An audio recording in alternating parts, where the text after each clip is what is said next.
आऊज़ुबिल्लाहिमिनश्शैतानिर्रजीम बिस्मिल्लाहिर्रहमानिर्रहीम। अस्सलामु अलैकुम डियर स्टूडेंट्स। आज की इस इम्पोर्टेंट और इन्फॉर्मेटिव वीडियो में मैं आपको एमए एजुकेशन के बारे में 3 चीज़ें बताऊंगा। मतलब एक पेपर अटेम्प्ट करने का तरीकाकार, दूसरा सवाल अटेम्प्ट करने का तरीकाकार और तीसरी बात टिप्स एंड ट्रिक्स, जिससे आपके अगर 50 नंबर आते हैं तो आपके 70 इंशाल्लाह लाजिम आएंगे। आपने भी ये वीडियो लाजमी आखिर तक वॉच करनी है ताकि आपको अच्छे तरीके से मेरी बात समझ में आ सके। तो काइंडली आपने वीडियो को लाजमी आखिर तक वॉच करना है और अगर आपको वीडियो अच्छी लगे तो लाजमी लाइक कीजिएगा, दोस्तों के साथ लाजमी शेयर कीजिएगा। सबसे पहले बात करते हैं how to solve paper in MA education. MA education में मैं आपको बताता चलूँ कि बाज़ यूनिवर्सिटीज़ जो सी हैं वो 5 सवाल देती है 20-20 नंबर के और 100 नंबर का पेपर हो गया।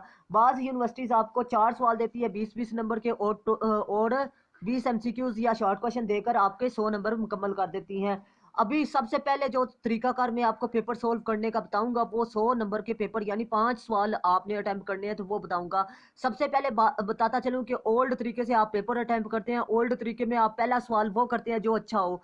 उसमें आपको पहले में तो चेकर 15 नंबर देता है, दूसरे में नॉर्मल 14 नंबर देता है 20 में से, तीसरे में अगर आपने दूसरे से थोड़ा अच्छे वाला तीसरे नंबर पर लिखा है यानी दूसरे से अच्छा नहीं है तो वो आप तीसरे नंबर पर लिखते हैं 13 नंबर, चौथे नंबर पर आप नॉर्मल लिखते हैं तो 12 और पांचवें पर आप बैड लिखते हैं तो आपको ये नंबर देता है और टोटल आपके 63 नंबर बन गए। अब ओल्ड मेथड से अगर आपके 4 सवाल अटेम्प्ट होते हैं यानी 80 नंबर का पेपर आता है तो फिर आपका ये ओल्ड अटेम्प्टिंग मेथड होता है। मतलब ये है कि आप पहला सवाल 15, दूसरे में 14 और तीसरे में 12 और चौथे में आपको 9 नंबर चेक कर देता है और टोटल ये 50 नंबर हो गए, 70 और 50।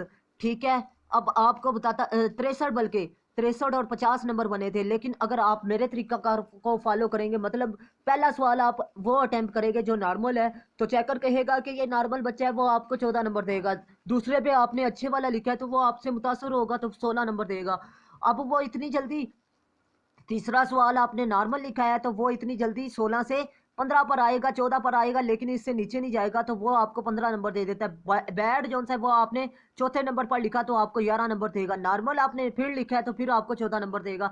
मतलब आपके 70 नंबर अगर 100 नंबर का 100 नंबर के लॉन्ग होते हैं तो नंबर आ जाते हैं। 63 पहले बने थे लेकिन आपके 70 बन गए। अब बात करते हैं अगर 80 नंबर का पेपर है तो आपके 55 नंबर आ सकते हैं। ये इस तरह जी, नॉर्मल क्वेश्चन फर्स्ट पे किया, गुड क्वेश्चन आपने दूसरे पर किया, तीसरे नंबर पर बैड किया, चौथे पर नॉर्मल किया और 55 नंबर आपके टोटल आ गए। ये पेपर अटेम्प्ट करने का था मेथड। अब बात करते हैं कि आपके कितने नंबर एक्स्ट्रा आ सकते हैं। अगर 5 पेपर हों तो 7 मल्टीप्लाई 5 करें तो 35। अगर 7 बल्कि आप लोग 5 मल्टीप्लाई 5 पेपर हो, ठीक है, तो 5 मल्टीप्लाई 5 करें तो 25 नंबर, मतलब 25 से 35 नंबर तक आप टोटल एमए एजुकेशन में फ्री नंबर हासिल कर सकते हैं। अब बात करते हैं जी आपने सवाल कैसे अटेम्प्ट करना है। सवाल अटेम्प्ट करना भी एक हुनर होता है। आपने सबसे पहले सवाल को समझना होता है जी, ये अहम टिप्स है। ये ना हो कि आप डी ट्रैक हो जाएं या इररेलेवेंट चीज लिखते हैं। डी ट्रैक क्या होता है, सीधा जा रहे हैं लेकिन आप रास्ता तब्दील कर देते। तो इररेलेवेंट आप सारा ही इररेलेवेंट, सवाल कुछ और पूछ रहे हैं आप कुछ और लिख रहे हैं। ठीक है, तो अब बात करते हैं कि आपने रेलिवेंट पॉइंट लिखना है लेकिन उसमें कौन कौन सी चीजों को आपने फॉलो करना है ये मैं बताता चलूँ। 5 चीजें आपने फॉलो करनी होती हैं। ब्राइट स्टार्ट आपने लिखना है, मतलब आपका तारुफ जो सा होता है सवाल के मुतालिक वो आपका टू द पॉइंट, रेलिवेंट और सबसे बढ़कर ब्राइट होना चाहिए, चमकदार होना चाहिए। ठीक है, दूसरे नंबर पर आपने 5 पेजेस पर 5 पॉइंट्स तैयार करने हैं जी सवाल के अंदर, और 5 से 7 हो सकती है लेकिन इससे ज्यादा नहीं हो सकते। 7 पॉइंट्स ही 7 पेजेस पर होने चाहिए। ठीक है, यूज ऑफ कोटेशन आपने लाजमी कोटेशन लिखनी है। मार्कर का इस्तेमाल अहम वाकयात में करना है और कंक्लूजन आपने लाजमी लिखना है। अब टिप्स एंड ट्रिक्स को बताता हूँ कि आपने पेपर तैयार कैसे करना है। टिप्स एंड ट्रिक्स बहुत ही अहमियत के हामिल होते हैं क्योंकि आप लोगों को ये पता ही नहीं होता हमने पेपर की तैयारी कैसे करनी है। तो बहुत से स्टूडेंट फेल हो जाते हैं सिर्फ इस वजह से कि वो टिप्स एंड ट्रिक्स को फॉलो नहीं करते और वो फेल हो जाते हैं।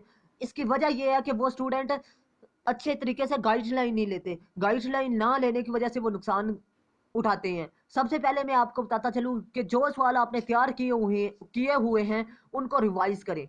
ठीक है, रिवाइज करने जो आपने याद किए होते हैं वो आप भूल जाते हैं और इम्पोर्टेंट तैयार कर लेते हैं। इम्पोर्टेंट में से ना आए तो आप जो याद किए हुए थे वो आप रिवाइज नहीं करते, जिसकी वजह से आप अच्छा नहीं लिख पाते। मेरा पहला जो सा तरीकाकार है याद करने का, वो मैं ये बताता हूँ कि आप रिवाइज करें। जो सवाल आपको याद है वो अच्छी तरीके से रिवाइज कर ले, शायद एक आधा उनमें से आ जाए।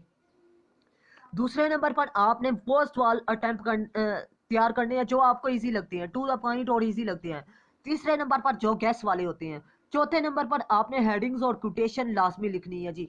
इनको अच्छे तरीके से तैयार करें। जो सवाल तीनों को आपने फॉलो कर लिया, चौथे नंबर पर आपने वो सवाल जो नहीं करने, इंपॉर्टेंट भी नहीं है, उनकी सिर्फ हेडिंग्स और कोटेशन आपने तैयार करनी है, आपका पेपर क्लियर हो जाएगा। ठीक है, अब बताता चलूं कि रिवाइज रिमेंबर्ड क्वेश्चन कैसे करने हैं जी। सबसे पहले आपने जो सवाल अच्छे तरीके से तैयार किए हुए हैं उनको अच्छे तरीके से तैयार करें, उनकी कोटेशंस, उनकी हेडिंग्स, और सबसे बढ़कर एक बार लाजमी पढ़ के जाएं। जब आप एक बार पढ़ के जाएंगे तो आप लोग भूलेंगे नहीं। और कोशिश करें कि आखिरी दिन में आप सिर्फ शीट उठाएं, उसमें हेडिंग्स, कोटेशंस और उस पॉइंट के मुतालिक आप कुछ ना कुछ मिसालें याद करके जाएं। ठीक है। इजी क्वेश्चन की बात बताता चलूं कि इजी क्वेश्चन आपने वो तैयार करना है जो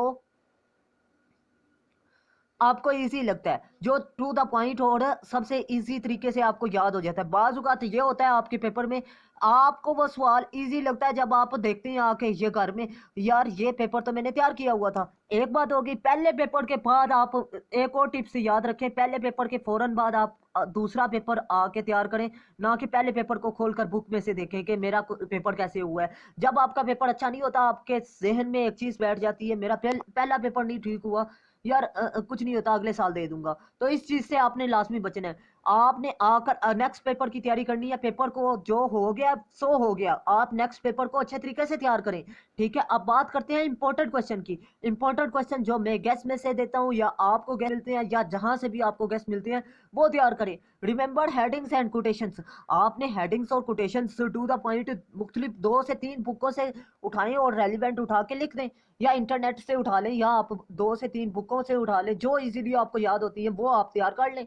और कम से कम आप 15 तैयार करके जाएं। पेपर वाले दिन सिर्फ आपको 5 लिखनी है, ये टू द पॉइंट 5 लिखनी है। ये ना हो कि आप इररेलेवेंट और डी ट्रैक वाली हेडिंग्स उठा के लिख रहे हैं। 15 तैयार करें सही, लेकिन जो सवाल पूछ रहा है उसके मुतालिक ही आप लिखें तो ज्यादा बेहतर है।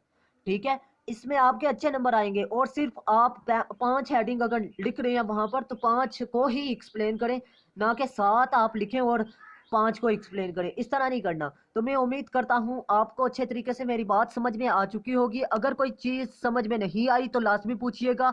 मिलते हैं इस तरह की नेक्स्ट इंफॉर्मेटिव वीडियो में। तब तक के लिए मुझे दुआओं में याद रखिएगा, अपना खास ख्याल रखिएगा। अल्लाह हाफिज़। पाकिस्तान जिंदाबाद, पाकिस्तान पाइंदाबाद।